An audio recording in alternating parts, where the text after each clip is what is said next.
Miss হবে না আপনার পছন্দের টিভি শো। দেখুন জি5 অ্যাপে একদম ফ্রি।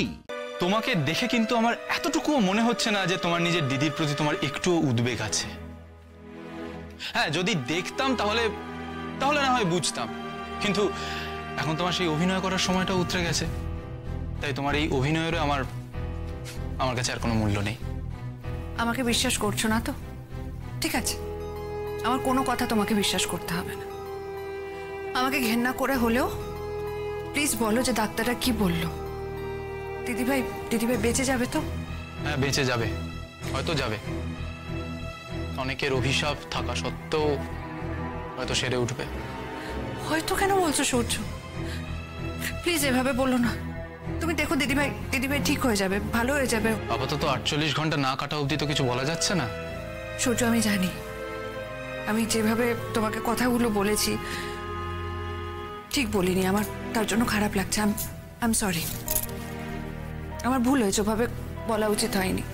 আসলে আমি মেন্টালি এতটা টায়ার্ড না, একেবারে কোণঠাসা হয়ে আছি আমি এখানে। আমি কখন কি বলছি কি করছি আমার নিজেরই খেয়াল থাকছে না। তুমি প্লিজ আমাকে সবসময় ভুল বোঝো না, প্লিজ। আচ্ছা সূর্য, দিদিভাইয়ের এই সার্জারি এইসব করতে তো অনেক টাকা প্রয়োজন, তাই না? অনেক খরচের ব্যাপার। তা কত খরচ হয়েছে? হ্যাঁ, ওই এখনো পর্যন্ত 2 লাখের মতো গেছে, আরো 3 লাখ হয়তো যাবে, মানে মোটমাট হয়তো মিলিয়ে 5 লাখের মতো যেতে পারে। সে কি, এত টাকা ওরা কিভাবে জোগাড় করছে? তুমি কি জানতে চাইছো যে আমি সেই টাকাগুলো দিয়েছি কি না? না, আমি দিইনি, বা আমি যদি দিতে চাইতামও তাহলে ওরা নিত না। সূর্য প্লিজ রিকোয়েস্ট করছি তোমাকে, একটা দিন অন্তত, আজকের দিনটা অন্তত থেকে যাও। না, কোনো প্রশ্নই ওঠে না। দেখো, আমি সেদিনই থাকবো যেদিন তোমার সেই চাহিদা আমি পুরোপুরি মেটাতে পারবো। আজ মা বলেছিল তাই এসেছিলাম। কে জানে এই একটা দিনের থাকা তুমি কোর্টে এমন ভাবে প্রজেক্ট করলে যে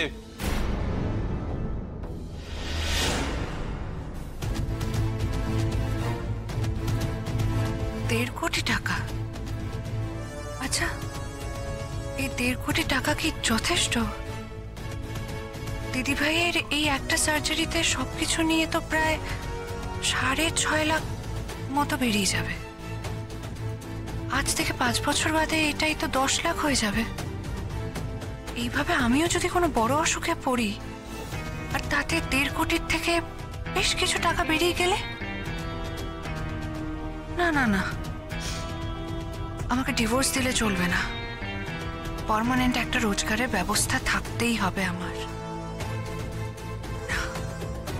দিদিভাই তুই সুস্থ হ, তোকে ধরেই এইসব ডিভোর্সের ব্যাপার আমাকে কাচাতে হবে। আমাকে এই বাড়িতেই থাকতে হবে, আমি আর কোথাও যাব না।